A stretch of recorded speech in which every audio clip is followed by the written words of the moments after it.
Bienvenue dans ce nouveau billet de la Bourse en stress, donc en date du 27 février.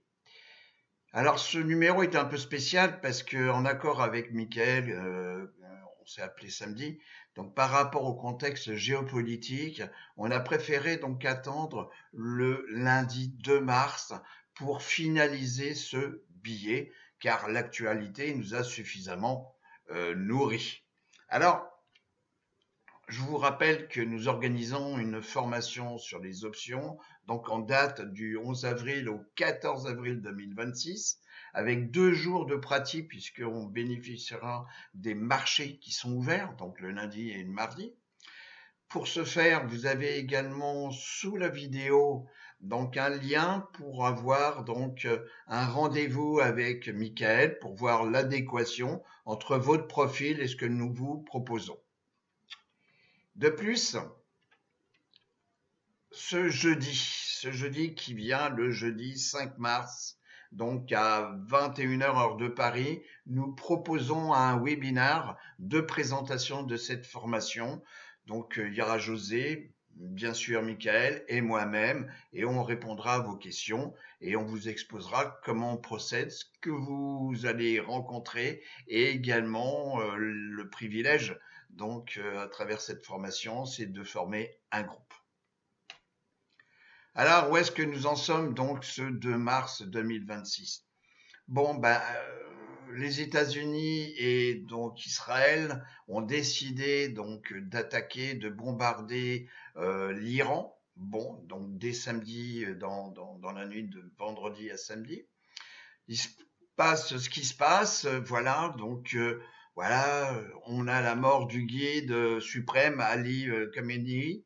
Bon, on a maintenant, a priori, c'est confirmé depuis dimanche, le 1er, donc la fermeture du détroit d'Ormuz, excusez-moi, ce qui va compliquer quand même le shipping, hein, c'est-à-dire les tankers de pétrole, de gaz, et puis également de produits finis, hein, qui vont en Arabie Saoudite, en Iran, et donc tout ça, ça fait que le pétrole va augmenter. Donc on va se pencher sur cette histoire de pétrole. On voit comme quoi XLE, ça fait un bon paquet de temps, comme quoi c'est le premier. C'est un secteur qui domine actuellement, hein. On l'avait déjà vu il y a 15 jours et puis même précédemment. Donc c'est vraiment un secteur sur lequel il faut intervenir. Bon, donc à la date donc de ce vendredi 27, donc hein, le Fear and Greed Index nous indiquait la peur. Ah ben la peur, la peur, la peur. Donc bon, est-ce que cette peur va, il faut pas, on va voir hein, les cours. Hein. Je pense qu'il va falloir se focaliser sur le VIX. Mais bon, je vais revenir là-dessus, je vais pas aller trop vite. Donc bon, le FIR le vendredi, et puis maintenant on va voir si c'est extrême FIR ou pas, voilà. Parce que je pense qu'on va voir les futurs, je pense qu'il risque d'y avoir une petite décote des prix. Le vendredi 27, on a eu quand même ce qu'on appelle le PPI, le Purchasing Price Index, donc qui sont les coûts hein, d'acquisition donc pour les industriels, les sociétés de services et tout. Et là donc vendredi 27, les chiffres ils nous indiquaient quand même une belle inflation. Ce qui sous-entend inflation, dire est-ce qu'on va pratiquer des baisses de taux comme l'espère Trump?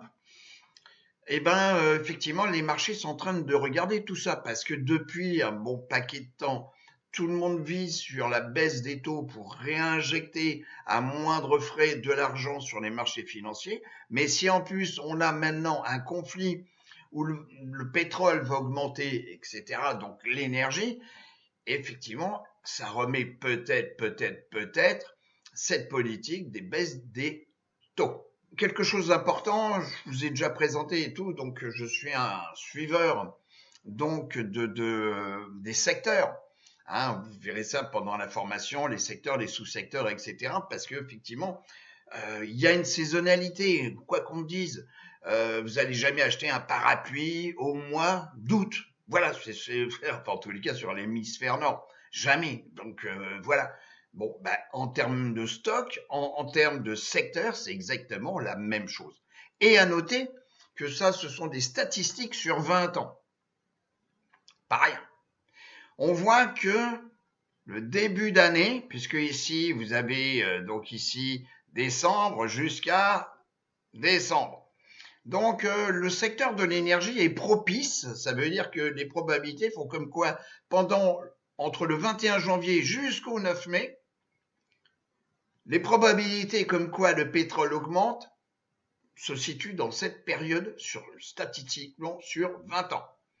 On a une nouvelle saison, bon ça c'est les vacances. Et à noter que pour les matériaux de base et les industriels, eh ben c'est un petit peu pareil, vous voyez, ça va jusqu'au mois de mai. Donc je pense que ces trois secteurs, et je vous en ai déjà parlé, les matériaux de base, l'énergie et les industriels, il y a quoi faire. Et en plus, dans les industriels, vous avez des secteurs militaires. Donc on en a déjà parlé, c'est l'ETF ITA. Le VIX risque donc de monter. Hein. J'ai raté vendredi. J'ai vraiment là, je m'en suis voulu parce que je voulais acheter un call 22 strike, donc 22 strike, pour l'échéance de septembre. De ce que je me suis dit, je sais pas, je le sens pas, et je suis arrivé trop tard, à 5 minutes près, et j'ai pas pu prendre ma position achat call strike 22 échéance septembre en mensuel. Bon, eh ben je l'ai raté, eh ben c'est la vie. Hein. J'avais qu'à être à l'heure, voilà. Alors tout ça c'est très important également, c'est qu'aujourd'hui on va découper le SP500. Le SP500 donc comporte des secteurs, que ce soit les services financiers, l'énergie, les consommateurs défensifs. Là-dessus, vous allez retrouver ce que j'appelle, moi, dans la roue sectorielle, les couches culottes. Vous allez à la santé, les basic materials, les utilities, etc., etc. Et donc, là, vous avez réparti le nombre de sociétés dans chaque secteur. Par exemple, dans l'énergie, il y a 22 sociétés composant le SP500 concernant l'énergie. Et donc, vous avez le price earnings. Et ça, actuellement, je dirais que c'est très important. Mais bon, j'en ai déjà parlé, je ne vais pas me répéter. Regardez la vidéo que j'ai pu faire il y a une quinzaine de jours. Vous aurez toutes les réponses. Et là, vous avez donc la méthode de calcul de Shiller. Et puis, vous avez le price earnings classique, le régular. Et on voit comme quoi, bon, l'énergie, c'est pas le secteur le plus cher. Il vaut mieux profiter des sociétés actuellement pas trop chères, car les sociétés chères, comme on a vu, les Magnificent Seven, ou donc ce qui compose le haut du top du SP500, eh ben c'est pas ce qui monte le plus actuellement. Je crois que la fête est finie et on va revenir sur des pondérations ou des valeurs d'entreprise plus adéquates par rapport à ce qu'elles peuvent rapporter et faire. Et donc, vous avez la technologie, etc., etc. Bon. Alors, XLE, l'énergie, eh ben, on peut traiter XLE qui est un ETF. Bon. Qui est un panel. Donc, je vous rappelle que les options, que ça soit sur les puts que les calls, on peut traiter pour un résident européen, on peut traiter donc les ETF américains. Pas directement, mais à travers les options. Et là, donc, composant c'est 76, voilà, grosso modo, on est à 76%. Les 10 premiers, dans le compartiment XLE, les 10 premières sociétés. Vous avez ExxonMobil, Exxon, qui représente 24%. Chevron, Conoco, Philips, SLB, Williams. Bon, vous avez une dizaine d'entreprises à Valero Énergie, que j'apprécie beaucoup. Bon, eh ben, vous voyez qu'ici, nous sommes en bougie, en délit. On va regarder en plein écran. Eh ben, vous êtes ici dans un rectangle de congestion. Donc, si jamais, effectivement, bon, les marchés américains sont pas encore ouverts, si jamais, effectivement, on vient casser ici cette valeur, eh ben, je pense qu'il faut peut-être rentrer dans le train ou simplement la volatilité, on la voit ici, elle va être élevée. Donc, vendre des puts avec une certaine règle que vous allez apprendre pendant les formations, règles qui dépendent également du contexte marché, c'est-à-dire que vos courses dépendent également du contexte. Vous n'allez pas prendre autant de fruits si effectivement vous êtes en guerre ou si tout va bien. Grosso modo, c'est cette image. Donc, il y a un money management qui concerne également, c'est ce qu'on pratique par exemple avec José. Donc, en fonction de la volatilité, modélons notre risque. Et là, effectivement, on peut prendre, par exemple, sur XOM, faire, si la volatilité est adéquate, vendre des puts. Bon. Alors après, le choix du strike. Donc ça, c'est du money management, etc. Mais voilà.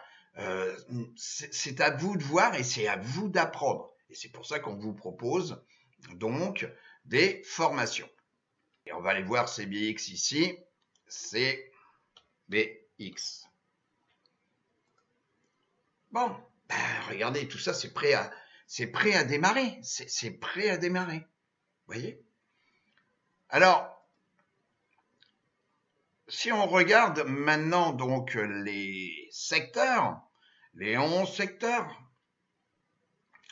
depuis 6 mois, vous voyez, ça correspond bien à ce que je vous ai dit. Donc, c'est une balade entre Basic Materials, Energy et Industrial. Et moi, je vous recommande souvent, c'est de ne pas être contre la tendance, c'est d'utiliser la tendance. C'est-à-dire que c'est pas la peine d'être un révolutionnaire et d'avoir le marché contre soi. Il faut simplement observer ce qui se passe sur les marchés et peut-être faire une ventilation en fonction des secteurs qui marchent le mieux actuellement. Et sur 6 mois, c'est un bon principe de démarrage. Donc, vous avez les basic materials, l'énergie, les industriels. Alors, sur les industriels, vous avez également tout ce qui est défense, aerospace et défense. Donc là, c'est un ETF qui s'appelle ITA. Et là, on voit que on est en train de former une tasse. Et là, on se prépare.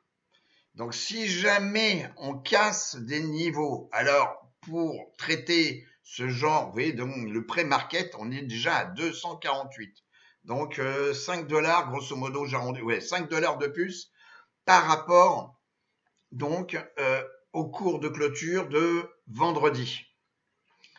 Donc là, ça veut dire que si on dépasse donc les niveaux ici et puis la once là, eh ben les probabilités sont avec vous. Ceux qui veulent simplement une autre méthodologie, c'est acquérir stock par stock, c'est-à-dire paquet par petit paquet, et à un moment donné, on peut arriver à un multiple de 100 ou à 100. Et là, on pourra vendre des cover call, qui est une bonne stratégie également, puisque vous obtenez du récurrent d'une façon périodique.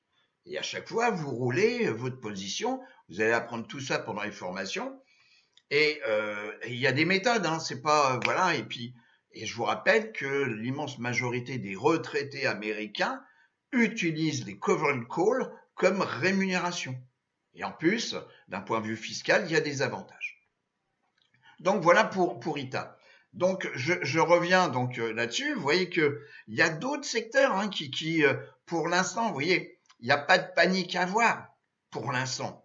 C'est-à-dire on peut avoir juste un retracement sur les marchés financiers. Si on regarde maintenant, par exemple, le Nasdaq à travers le futur, donc vous voyez comme quoi, donc ici on est bien deux.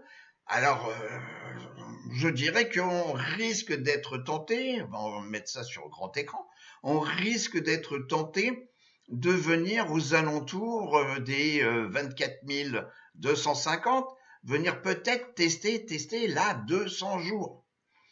Ok? Donc là, je suis en régulier. Ok. Bon, alors, c'est une probabilité. Mais par rapport à ce qui se passe, voilà, ce qui est à noter que depuis un temps certain, c'est pour ça que les Magnificent Seven que les grosses capilles, bah, ça tourne moins bien. Nous sommes ici dans un rectangle de congestion. Alors on peut casser par le haut ici, mais on peut casser ici par le bas, ici, voilà, aux alentours des 24 100. Bon, alors pour l'instant, c'est une période peut-être difficile. Votre ami actuellement, c'est quand même le VIX, qui est l'ami des vendeurs donc d'options. Je dirais même pour ceux qui vont faire des covered calls, eh ben peut-être que ça vaut le coup aussi de vendre des covered calls si vous avez les stocks avec une volatilité qui est votre ami. ES, donc qui est le futur sur le SP500, c'est le mini futur, donc on regarde. Bon, bah, vous voyez, là, on a un petit peu plus d'espace entre la moyenne mobile 200 et ici le cours. Bon, le cours actuellement, c'est un futur, hein, donc c'est pas encore l'ouverture. L'ouverture aura lieu dans 1h45 minutes. Voilà, hein, je vois ça à l'heure qui est là. Bon, alors, c'est une période, je dirais, c'est une période qui peut être profitable, hein, dans le sens où il faut profiter de la volatilité. C'est pas encore la fin du monde, même si ils passent leur temps à vous faire peur. C'est pas, même si effectivement il faut penser à eux, à tous les morts, tous les décès. Je suis d'accord, mais en tous les cas, c'est aussi peut-être aussi une opportunité de pouvoir rentrer sur le marché et puis également mieux gérer son portefeuille qui risque de gesticuler. Et j'espère que tous ceux qui utilisent les options ont un bon money management par rapport donc à la marge. Donc là, c'est sur le Discord de ceux qui font la formation online ou en présentiel sur les options. Et donc, il y a une petite partie que je gère aussi, qui s'appelle les bons coups de Filou. Et j'avais posté donc une prise de position le 13, donc il y a une quinzaine de jours, hein, le 13 février, pour acheter NEM, donc qui est Basic Materials, oui, on revient toujours dans le même sujet, qui concerne donc les mines d'or, une capitalisation de 137, j'arrondis, 137 milliards, c'est pas une petite, hein, et je l'avais acheté donc à 123,97 $, donc il y a 15 jours, donc avec ce qui se passe, bon, donc vous voyez là, on est juste avant l'ouverture, le pré-market est à 133, bon, donc là, c'est pareil, on pourrait, si vous voulez, parler d'une tasse, alors même si elle est un peu difforme, mais on peut voir ici une tasse. Pour l'instant, il n'y a pas de anse, mais voilà. Donc là aussi, l'or, il suffit de regarder, hein, vous voyez ici, j'aurais certainement pas le temps de couper, mais c'est pas grave, voilà, ça fait partie. C'est pas du direct, mais ça y ressemble un petit peu, oui. Donc ça, c'est l'ETF sur l'or. Bon, ben, vous voyez comme quoi, ben, il y a un lien, hein, donc voilà. Donc, et là, le pré-market, vous voyez, on est à 1h30 de l'ouverture, on est pratiquement à 4 heures, on va toucher les 500. Alors là, c'est pareil, hein, pour jouer avec les options sur un ETF aussi cossu, il faut avoir les reins solides, c'est-à-dire il faut avoir un bon portefeuille. Vous voyez, ok. Donc, je reviens là-dessus. Bon, donc là, c'est une position. Une autre position, donc c'est sur You, c'était une technologie, donc 4 milliards 33. Donc là, c'est encore du stock. Je n'avais pas appliqué autant NEM. Je vais voir pour des positions vendeuses de covered call, hein, de call. Là, c'est que du stock parce que les options me plaisaient pas. Soit effectivement, quand on traite les options, il faut voir la différence entre les strikes et puis après, vous avez quand même, ça c'est muable, c'est les volumes, l'open interest, c'est pas la peine de se retrouver dans le marché et puis tout seul, hein, et puis ne pas pouvoir déclôturer sa position et tout. Donc il y a des trucs, voilà, vaut mieux jouer peut-être des covered call, ok, mais sinon on reste avec les actions. Et là, donc, achat le 17 février, on va voir la trombinette à 32,50, j'arrondis, hein, on n'est pas, et puis là, bah, je vends hein, avec 6 jours après de trading, hein, donc le 25 février, donc 2 jours avant la clôture, donc mercredi, et hebdomadaire, hein, clôture hebdomadaire, donc à 45,25. Bon, alors on va voir si c'est une position, donc on vient ici, voilà. Donc, bah, voilà, j'ai profité, voilà, le 13, on était, voilà. Et puis, pouf, voilà. Donc, quand vous avez ça, si vous voulez, il y a ceux qui vont rester en disant ouais, mais ça fait ça, ça va continuer de monter, monter, monter, monter, monter. Alors effectivement, il y a peut-être des anciens plus hauts, des bon, oui, il y a des anciens plus hauts. Bon, on voit ça pendant les formations, c'est-à-dire c'est éviter de, c'est oublier la mémoire des cours. Ok, à un moment donné, on voit le truc, mais si on regarde pas en weekly et puis en mensuel pour voir s'il y avait pas des précédents plus hauts, etc. Et puis qu'on arrive à un niveau de résistance. Donc moi, j'ai pas cherché à comprendre, j'ai clôturé, basta cosy, et puis voilà. Bon, vous savez, plus c'est simple, mieux ça marche. GEV, alors ça c'est voilà, donc ça c'est bon, c'est une grosse, hein, c'est bon, 50, 144 milliards, mais c'est un gros prix. Hein. GEV.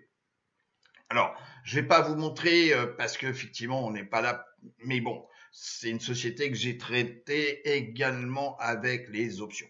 Donc c'est une société que j'ai achetée donc le 7 juillet, donc à 525 dollars. Bon, et 526, hein, ok.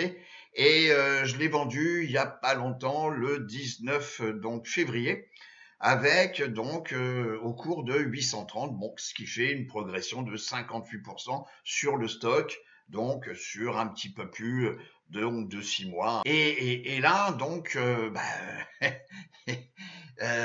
voyez, quand vous avez une société comme ça, donc vous avez ici, donc on revient au mois de juillet, vous voyez, on avait ici une petite tasse, vous voyez, bon, pof, j'en ai profité, donc je l'ai acheté le 7, hein, donc on avait cassé, là, puis après ça stagnait. Donc là, dans cette période-là, soit vous sortez, soit vous accumulez. Donc il y a eu, en tous les cas, ce que je vous dis, c'est ce que j'ai acheté, le 7 et puis le cours là. Voilà, mais là, on peut également euh, reprendre du stock, ok, ou vendre des covered calls. Il y a plein de stratégies, c'est l'avantage des options. Et puis là, pof, c'est reparti. Bon, donc là, j'ai pas cherché, j'avais plus de calls actifs. Donc j'ai dit, allez, je cherche pas, je liquide. Et puis bah là, vous voyez, hein, on est en pré-market. Bon, je dis pas comme quoi ça va retomber, mais on est quand même un peu loin, si vous voulez, c'est toujours l'effet mémoire. On est un peu loin de la moyenne mobile, ici 50D. Bon, on continue. Et puis, alors ça c'est une toute dernière, achetée également il y a 15 jours. Donc c'est Fong. Donc c'est l'énergie, Oil and Gas, Exploration and Production. Bon, euh, je trouve que c'est quand même donc d'actualité, vous voyez, comme quoi, hein, quand on suit la saisonnalité, vous savez, c'est toujours un outil. Après, vous allez avoir le truc, ah, personne ne pensait qu'il y allait avoir un conflit et tout. Bon, est-ce que le hasard existe? Je sais pas, mais en tous les cas, moi, pour moi, le hasard n'existe pas. Donc, le achat, donc à 168,90. Donc, on va regarder donc Fang, voilà. Donc 168,90, donc mois de février, voilà le 13, voilà. Bon, alors effectivement, on est revenu ici. Alors, je n'ai pas tout à fait vendu encore de call là-dessus, parce que, bon, c'est la volatilité pas tout à fait avec mon ami, et comme c'était un peu tendu, alors, je pouvais vendre avec un petit peu de gain la différence entre le strike du call vendu et le cours d'achat, donc je pouvais faire le différentiel si jamais le cours passait vraiment. Mais bon, pour l'instant, je n'ai pas de position vendeuse de call. Hein. Mais en tous les cas, voilà, une belle société. Donc, et là, on est à 74. Bon, et là, combien je l'ai acheté? 168. Bon. Mais en tous les cas, c'est d'actualité. Alors, bon, le vendredi 27, donc vous voyez, c'était parce que vous avez les secteurs et les sous-secteurs étant encapsulés dans les secteurs. Bon, euh, les secteurs les plus performants de la semaine dernière, donc qui s'arrêtait le 27, puisque aujourd'hui on est le 2 mars déjà, et vous voyez, donc ici on a l'argent, tiens, on a tout ce qui est divertissement, on a trop, alors les matériaux précieux et les mines, le gold, etc., etc. Donc, et je vous rappelle qu'il y a 144, en tous les cas sur Finviz, 144 sous-secteurs. Voilà. Et puis également, donc ça c'est une position toujours dans le Discord, mais là sur les options, où c'est la société OKE, donc vous voyez encore une nouvelle fois l'énergie, vous voyez. Et donc j'ai acheté le stock donc le 13 février, donc à 85,33. Et j'ai vendu un call sur l'échéance donc mensuelle du 20 mars 2026 avec un delta, on voit la valeur, l'open interest vendu. Et ça, c'est ce qu'on fait sur le Discord. José le fait, Michael le fait, et moi aussi. Et donc, vous voyez, j'ai vendu un cover call à 1,75. Bon. Donc, à la date de vendredi, je vous montre juste à la date de vendredi, j'aurais pu racheter ce call vendu et rouler ma position, c'est-à-dire revendre un autre call sur une autre échéance et donc vendre du temps et vendre plus cher. Bon, ça aussi, c'est une stratégie que vous allez apprendre, rouler les positions, c'est-à-dire que à la date ici, à la date donc de vendredi, le 27, vous voyez, le call 90 ne valait plus que dernier prix 0,60. Bon, qu'est-ce que ça veut dire? Ça veut dire que je l'avais vendu 1,75, donc j'étais ici à un gain de 1,15 $. 1,15 $. Bon, c'est-à-dire que si je rachetais ma position, je décaissais donc 0,60, mais j'avais le gain déjà encaissé. Et ces 1,15 me permettraient peut-être d'encaisser, de profiter, de faire baisser mon prix de revient donc de 85, donc en enlevant la prime encaissée. Ok, donc ça fait baisser mon PRU, mon prix de revient unitaire, et puis je peux encaisser de nouveau un call sur une autre échéance. Voilà. Et puis si on regarde au KE, bon, je vous rappelle que mon petit tableau que vous avez vu tout à l'heure est toujours d'actualité. L'énergie, bon, that's all. Et au KE, là, si on regarde simplement d'un point de vue graphique, là, la société, on ne peut pas dire, voilà, elle a baissé fortement, ok. Et puis là, qu'est-ce qu'on fait? On est en hebdomadaire. On est repassé au-dessus de la 200 semaines. Et à noter que la 50 semaines est au-dessus de la 200 semaines. Ok. Et là, on a cassé. Bon, on a eu une petite correction ici la semaine dernière. Ok, mais c'est normal, ça peut pas monter. Puisque quand vous cassez, puisqu'en plus vous avez la 10 semaines qui casse la 50 et qui avait préalablement cassé à la hausse la 200. Donc, il y a toujours un nouveau test. Les trucs, ils partent pas comme ça, etc. Il y a un nouveau test des prix. Donc, et là, en préouverture, donc aujourd'hui, qu'est-ce qu'on a? On vient ici, et là, on est à 84,50. Donc, on ouvre pour l'instant. Pour l'instant, on ouvre à l'intérieur de la bougie baissière de vendredi. Bon. Et peut-être qu'on va continuer. Et vous voyez que là, la 50D, elle part bien dans la bonne direction. Et là, la 50D vient de croiser à la hausse la 200. Est-ce que c'est une opportunité? Peut-être. Ça concerne un secteur qui est performant actuellement. La thématique est bonne.